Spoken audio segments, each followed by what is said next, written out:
come into. And the way I explain this is that sometimes what we have is not a consistency problem, is a commitment problem. I think I came to preach today.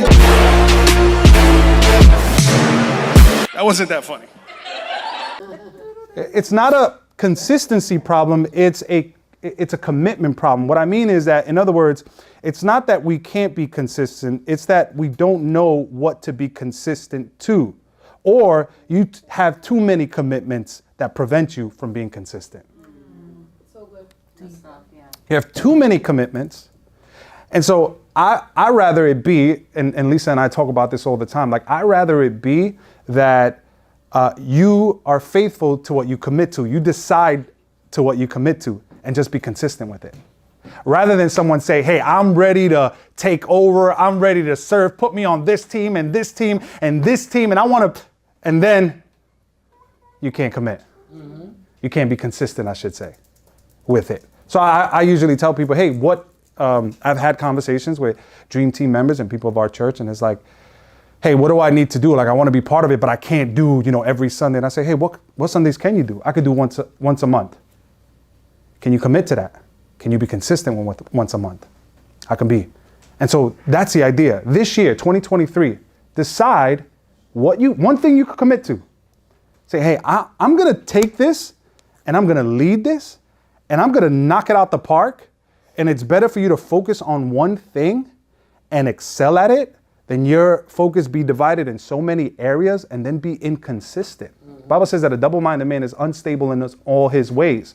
The message behind that is that if you have your hands wrapped up with too many things, I know my leaders are looking at me like this, Pastor Ro, we got like 3 hats each. What are you talking about?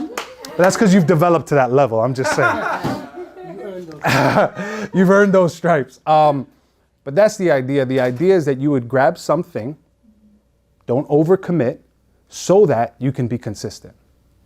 Don't overcommit so that you can be consistent. And so the idea there is be consistent to what I commit to. Individual commitment to a group effort is what makes the team work. It's truly what it is. I love that we said this Sunday. What John brings to the table, I don't bring to the table the way John does. What I bring to the table, me and John have, but we're two sides of the same coin. Like John needs me and I need John.